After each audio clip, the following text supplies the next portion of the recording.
मैं संजय कुमार अग्रवाल, सहायक प्राध्यापक अर्थशास्त्र, शासकीय अग्रसेन महाविद्यालय बिल्हा। प्रिय छात्र छात्राओं, आज हम एमए अर्थशास्त्र चतुर्थ सेमेस्टर तृतीय प्रश्न पत्र विकास एवं नियोजन के अर्थशास्त्र की यूनिट 2 के अंतर्गत आर्थिक विकास का बड़े धक्के का सिद्धांत का अध्ययन करेंगे। प्रस्तावना एवं सिद्धांत। बड़े धक्के का सिद्धांत प्रोफेसर पॉल एन रोजेस्टीन रोडान ने 1943 में दिया। यह सिद्धांत बताता है कि एक अल्प विकसित अर्थव्यवस्था को उसके पिछड़ेपन की स्थिति से निकालकर आर्थिक प्रगति के मार्ग पर लाने हेतु प्रबल प्रयास या बड़े धक्के की आवश्यकता है। प्रबल प्रयास का अर्थ एक निश्चित न्यूनतम परंतु बड़ी मात्रा में विनियोग से है। इसके अनुसार छोटे छोटे विनियोग कार्यक्रमों से अल्पविकसित देशों की पिछड़ी अर्थव्यवस्था को उनके पिछड़ेपन के दुष्चक्रों से नहीं निकाल सकते। इससे कोई विशेष लाभ नहीं होगा, इससे सिर्फ साधनों का अपव्यय होगा। रोडान के अनुसार आर्थिक विकास की गति तीव्र करने के लिए इन देशों को बड़े पैमाने पर उत्पादन कार्यक्रम चलाने चाहिए। इसके लिए बड़ी मात्रा में न्यूनतम स्तर का विनियोग भी करना चाहिए, तभी बड़े पैमाने के लाभ प्राप्त हो सकेंगे। जिस प्रकार वाहन चलाने के लिए गति में लाने से पूर्व धक्के की आवश्यकता होती है, उसी प्रकार अर्थव्यवस्था को स्वस्फूर्त बनाने के लिए एक न्यूनतम मात्रा में विनियोग करना आवश्यक है। रोडान का यह सिद्धांत संतुलित वृद्धि पर आधारित है। इस सिद्धांत के अनुसार बड़ी मात्रा में या न्यूनतम मात्रा में विनियोग से बाह्य मित्रताएं एवं अविभाज्यताएं प्राप्त होती है, जो आर्थिक विकास में महत्वपूर्ण योगदान देती हैं। सिद्धांत की व्याख्या। बड़े धक्के के से बाह्य मित्रताओं का विस्तार होता है। अल्पविकसित देशों में आर्थिक एवं सामाजिक संरचना जैसे सड़कें, रेल, परिवहन, सिंचाई, बिजली, शिक्षा, स्वास्थ्य आदि का अभाव होता है, जिसके कारण निजी उद्यमियों में निवेश के लिए प्रेरणा नहीं होती। जब सरकार सामाजिक ऊपरी पूंजी पर बड़ी मात्रा में निवेश करती है, तो इससे अर्थव्यवस्था में बाह्य मित्रताएं प्राप्त होती है। ऐसी स्थिति में नए साहसी निवेश कर नए उपक्रम लगाना प्रारंभ कर देते हैं, जिससे घरेलू एवं विदेशी पूंजी का लाभ मिलने की संभावना के आधार पर निवेश प्रारंभ हो जाता है। बाजार का विस्तार। रोडान के अनुसार जब अर्थव्यवस्था में निवेश बढ़ता है, तो इससे उत्पादन बढ़ता है, रोजगार बढ़ता है, आय बढ़ती है, मांग एवं पूर्ति का विस्तार होता है। अर्थव्यवस्था के विभिन्न उद्योग एक दूसरे के सहायक या पूरक उद्योग होते हैं। जब किसी एक उद्योग का विस्तार होता है तो दूसरे उद्योगों का भी विस्तार शुरू हो जाता है। विभिन्न उद्योगों में परस्पर निर्भरता पाई जाती है। ये उद्योग एक दूसरे के लिए मांग उत्पन्न करते हैं। एक उद्योग का उत्पादन दूसरे उद्योग की मांग बनता है, जिससे सभी उद्योगों में मांग का विस्तार होता है। अर्थव्यवस्था में मांग बढ़ती है और आर्थिक विकास की गति तीव्र होती है। मांग में वृद्धि होने से उत्पादन के सभी साधन एवं उद्योग पूर्ण रोजगार क्षमता पर काम करने लगते हैं, जिससे बड़े पैमाने पर उत्पादन होता है, जिसके कारण प्रति इकाई उत्पादन लागत कम आती है और लाभ की संभावना बढ़ती है, जिससे बाजार का विस्तार होता है। अविभाज्यताएं एवं बाह्य बचतें। रोडान के अनुसार निम्न प्रकार की अविभाज्यताएं प्राप्त होती हैं। पहला, उत्पादन फलन की अविभाज्यता। दूसरा, मांग की अविभाज्यता। तीसरा, बचतों की पूर्ति की अविभाज्यता। चौथा, मनोवैज्ञानिक अविभाज्यता। उत्पादन फलन की अविभाज्यता, इसे सामाजिक ऊपरी पूंजी की अविभाज्यता भी कहते हैं। रोडान के अनुसार उत्पादन प्रक्रिया में लगे उत्पत्ति के सभी साधन अपनी पूर्ण क्षमता से काम करना चाहिए। जब बड़े पैमाने पर उत्पादन किया जाता है तो बड़े पैमाने की बचतें एवं बाह्य मितव्ययताएं प्राप्त होती है, जिससे पूंजी उत्पादन अनुपात में कमी आती है। उत्पादन के बढ़ते प्रतिफल क्रियाशील होते हैं। उत्पादन लागत में कमी आती है तथा उत्पादकता भी बढ़ती है। एक अल्पविकसित देश को अपने विनियोग की बड़ी मात्रा, लगभग 30 से 40% सामाजिक ऊपरी पूंजी में व्यय करनी चाहिए।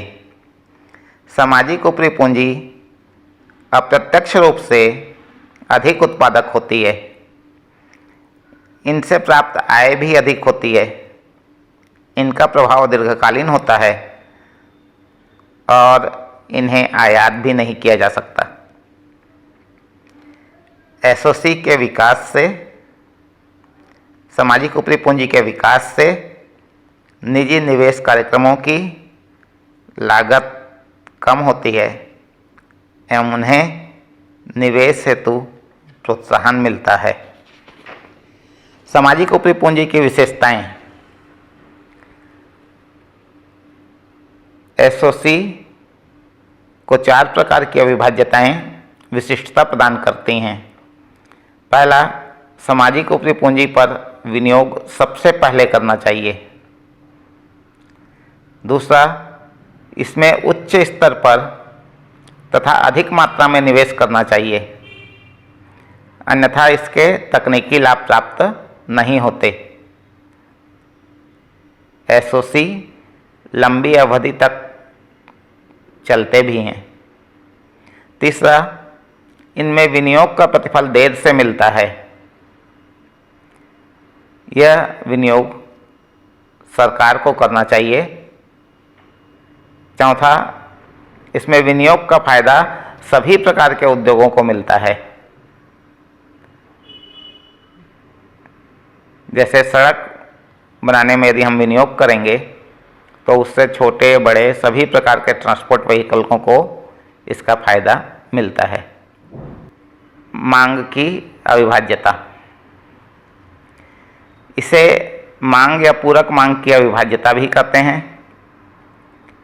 व्यक्तिगत या एकाकी उद्योग में विनियोग में जोखिम ज़्यादा होता है, अतः इनकी मांग भी सीमित होती है। इनकी सीमित मांग के कारण वस्तुएं बिकेंगी या नहीं बिकेंगी, इनका संशय भी बना रहता है। अल्प विकसित देशों में विकास के लिए आवश्यक है कि एक साथ अनेक परस्पर निर्भर उद्योगों में विनियोग किया जाए। इससे किसी भी उद्योग को मांग की कमी का सामना नहीं करना पड़ेगा। एक उद्योग का उत्पादन दूसरे उद्योग के लिए मांग बनेगा। इस प्रकार मांग के विस्तार से रोजगार, उत्पादन एवं आय का स्तर बढ़ेगा तथा अर्थव्यवस्था का विकास होगा। रोडान ने इसे समझाने हेतु एक जूता फैक्ट्री का उदाहरण दिया।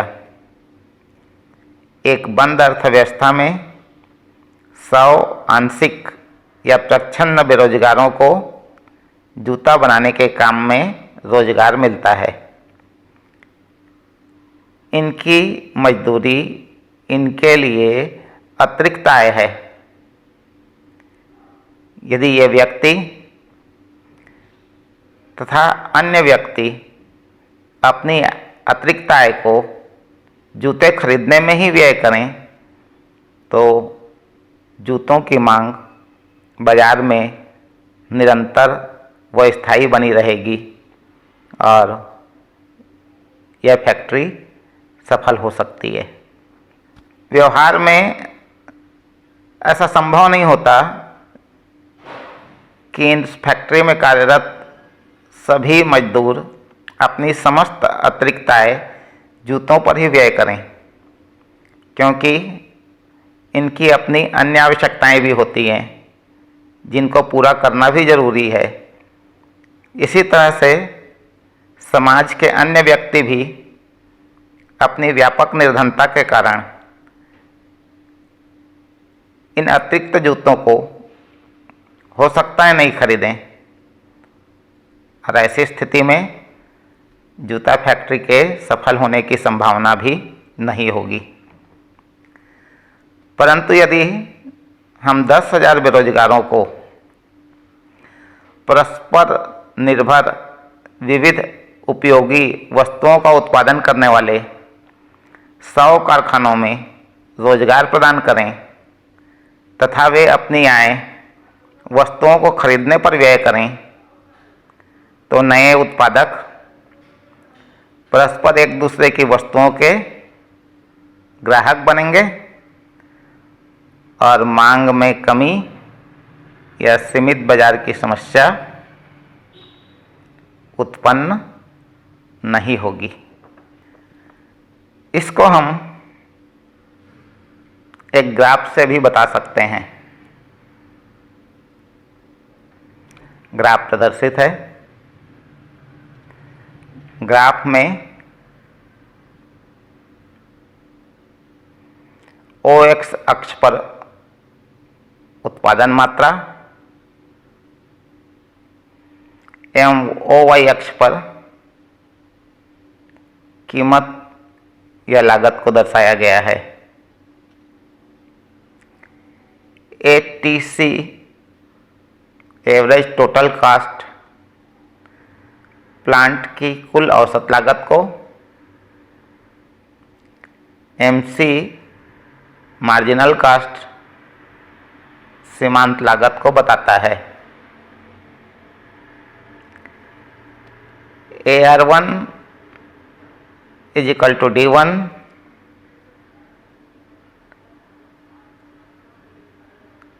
एवं AR2 is equal to D2 जूता फैक्ट्री के मांग वक्र हैं। MR1 एवं MR2 जूता फैक्ट्री के सीमांत आगम वक्र हैं। प्रारंभ में जब सिर्फ जूता फैक्ट्री में निवेश किया जाता है तो फैक्ट्री E1 संतुलन बिंदु पर OQ मात्रा में जूतों का उत्पादन करती है।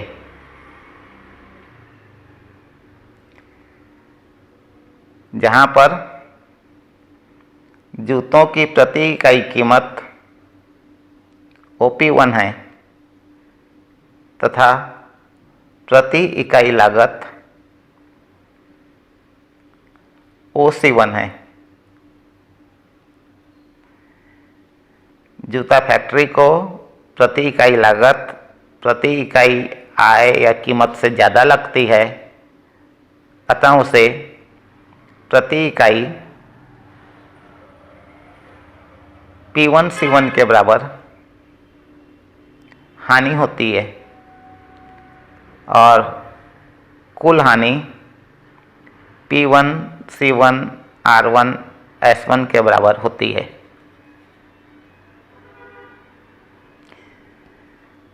जब एक साथ विभिन्न उद्योगों में निवेश किया जाता है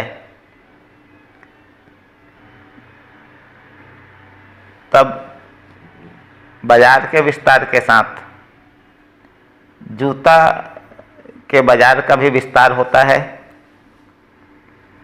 एवं जूतों की मांग बढ़कर AI2 = D2 हो जाती है एवं नया संतुलन बिंदु E2 पर जूतों की मांग बढ़कर OQ2 हो जाती है। यहाँ जूतों की प्रति इकाई कीमत OP2 है तथा प्रति इकाई लागत OC2 है। प्रति इकाई कीमत प्रति इकाई लागत से चूँकि ज़्यादा है, अतः जूता फैक्ट्री को प्रति इकाई जूते पर P2C2 के बराबर लाभ मिलता है और उसका कुल लाभ P2C2 R2 S2 के बराबर है। इस प्रकार जूता फैक्ट्री के साथ साथ अन्य सभी उद्योग भी लाभ कमाते हैं। बचत की पूर्ति की अविभाज्यता। किसी अर्थव्यवस्था में बड़ी मात्रा में निवेश हेतु जरूरी है बड़ी मात्रा में बचत की जाए, परंतु अर्धविकसित देशों में आय के निम्न स्तर के कारण बचत का भी अभाव होता है। इन देशों में आय बढ़ाने के लिए जरूरी है कि बचत की सीमांत दर में वृद्धि बचत की औसत दर से ज़्यादा हो। इसके लिए सरकार को बचतों को प्रोत्साहित करना चाहिए और बचत करने पर लोगों को करों में छूट भी देना चाहिए।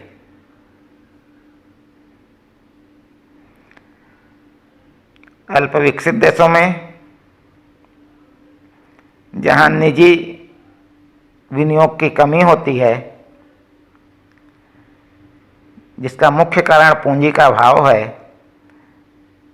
बचत की कमी है, सरकार घरेलू बचतों को बैंक एवं अन्य वित्तीय संस्थाओं की मदद से एकत्र कर इन बचतों को उत्पादक कार्यों में निवेश कर सकती है। मनोवैज्ञानिक अविभाज्यताएं। इसके अनुसार मनोवैज्ञानिक तत्व जैसे बल, प्रेरणा और अनुकूल वातावरण भी विकास के लिए उतने ही आवश्यक हैं जितनी न्यूनतम मात्रा में निवेश।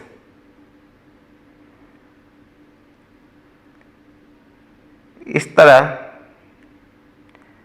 उपयुक्त अविभाज्यताओं एवं इनके द्वारा उत्पन्न बाह्य मित्रताओं के दिए होने पर अल्पविकसित देशों में विकास हेतु प्रबल प्रयास या न्यूनतम मात्रा में निवेश या एक बड़ा धक्का आवश्यक है। आलोचनाएं। कृषि क्षेत्र की उपेक्षा की गई है। इस सिद्धांत में उद्योग धंधों पर ज़्यादा जोर दिया गया है, जबकि अल्पविकसित देश कृषि प्रधान देश होते हैं। इनका आर्थिक ढांचा और इन देशों में विकास कृषि पर निर्भर करता है। दूसरा, पूंजी निर्माण का अल्पविकसित देशों में अभाव होता है। अल्पविकसित देशों में बचतें बहुत कम होती है। एक साथ बड़ी मात्रा में विनियोग हेतु या प्रबल प्रयास हेतु इनके पास पूंजी का अभाव होता है। तीसरा, ऐतिहासिक साक्ष्य नहीं है। आज के विकसित देशों का विकास प्रबल प्रयास से ही हुआ है, ऐसे ऐतिहासिक साक्ष्य नहीं है। विकसित देशों का विकास धीरे धीरे प्रगति के माध्यम से हुआ है। चौथा, कम निवेश से भी अधिक उत्पादन संभव है। विश्व के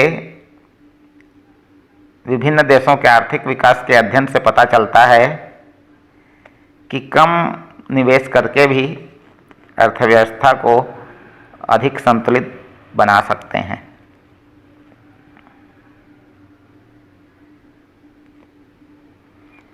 पांचवा, स्फीतिकारी दबाव। एक साथ बड़ी मात्रा में निवेश करने से अल्पविकसित देशों में स्फीति दबाव उत्पन्न हो जाएंगे। उनकी मुद्रा का मूल्य गिर जाएगा। आंतरिक कीमत स्तर देश में बढ़ जाएगा। वस्तुएं एवं सेवाएं महंगी हो जाएंगी। भुगतान संतुलन इनके प्रतिकूल हो जाएगा। छठवां, प्रशासनिक कठिनाइयाँ। रोडान ने बड़ी मात्रा में विनियोग हेतु सरकारी विनियोग पर जोर दिया है। सरकारी क्षेत्र द्वारा विनियोग करने से अनेक प्रशासकीय एवं संस्थागत कठिनाइयों के उत्पन्न होने का भय है। सातवां, अविभाज्यताओं पर ज़्यादा जोर। इस सिद्धांत में अल्पविकसित देशों को अपने यहाँ उपलब्ध साधनों के आधार पर विकास नीति तैयार करने की बात नहीं कही गई है। यह तो सिर्फ बड़ी मात्रा में विनियोग पर जोर देता है। निष्कर्ष। रोडान के अनुसार अल्पविकसित देशों का आर्थिक विकास संतुलित विकास तकनीक द्वारा ही संभव है। इसके लिए बड़ी मात्रा में एक साथ निवेश किया जाना जरूरी है ताकि इन देशों को अपने पिछड़ेपन की स्थिति से बाहर लाया जा सके एवं इनका तीव्र विकास संभव हो सके।